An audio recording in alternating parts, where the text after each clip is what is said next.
नमस्ते, कैसे हो आप लोग। आई होप आप लोग अच्छे हो। हम बिना मिठाई के तो वैसे कोई त्यौहार नहीं मनाते हैं। अभी दिवाली भी गई है, छठ पूजा भी गई है, बहुत सारी त्यौहार निकली है और बिना मिठाई के तो हम वैसे कोई त्यौहार मनाते नहीं।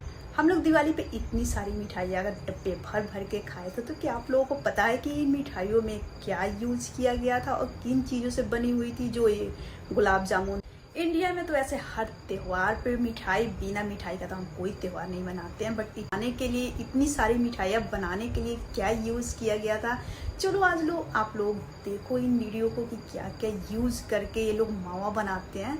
और मावा से बहुत सारी मिठाइयाँ बनती है। एग्जाम्पल में गुलाब जामुन हो गया और बहुत सारी और भी मिठाइयाँ हैं जो मावा से बनते हैं। तो किन चीज़ों से मावा बनती है आप लोग एक बार वीडियो देख लो, उसके बाद हम देखते हैं कि किन। देखिए, ये है सूजी।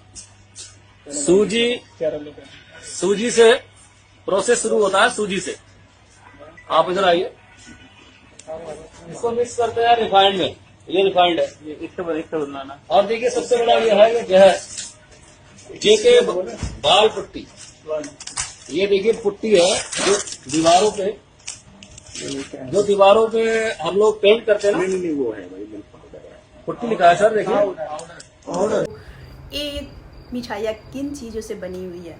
सबसे पहला प्रोसेस यहाँ पे ये शुरू होता है कि सूजी से और पीओपी जो पुट्टी के लिए यूज होता है, जो हम घर के पेंट के लिए यूज करते हैं, पुट्टी करवाते हैं, उन चीज़ों से ये लोग मावा बना रहे हैं। आप लोग देख सकते हैं कि ये हमारी सेहत के साथ कितना बड़ा खिलवाड़ किया जा रहा है। जो पुट्टी आता है उससे मावा बना रहे हैं ये लोग। पुट्टी और सूजी का यूज करके ये लोग मावा बना रहे हैं। मावा से तो वैसे बहुत सारी मिठाइयाँ बनती है। एग्जाम्पल में आप गुलाब जामुन ले सकते हो और भी बहुत सारी मिठाइयाँ हैं जो मावा से बनता है। और ये लोग यहीं पे हमारे सेहत के साथ खिलवाड़ कर रहे हैं। तो इतने सारे त्यौहार निकल गए, दिवाली निकल गई। दिवाली पे कौन कौन वैसे मावा से बनी हुई मिठाइयाँ खाया है आप लोग कमेंट बॉक्स में ज़रूर बताना। और ऐसे ही ढेर सारे और जानकारी के लिए आप हमारे चैनल पर बने रहे।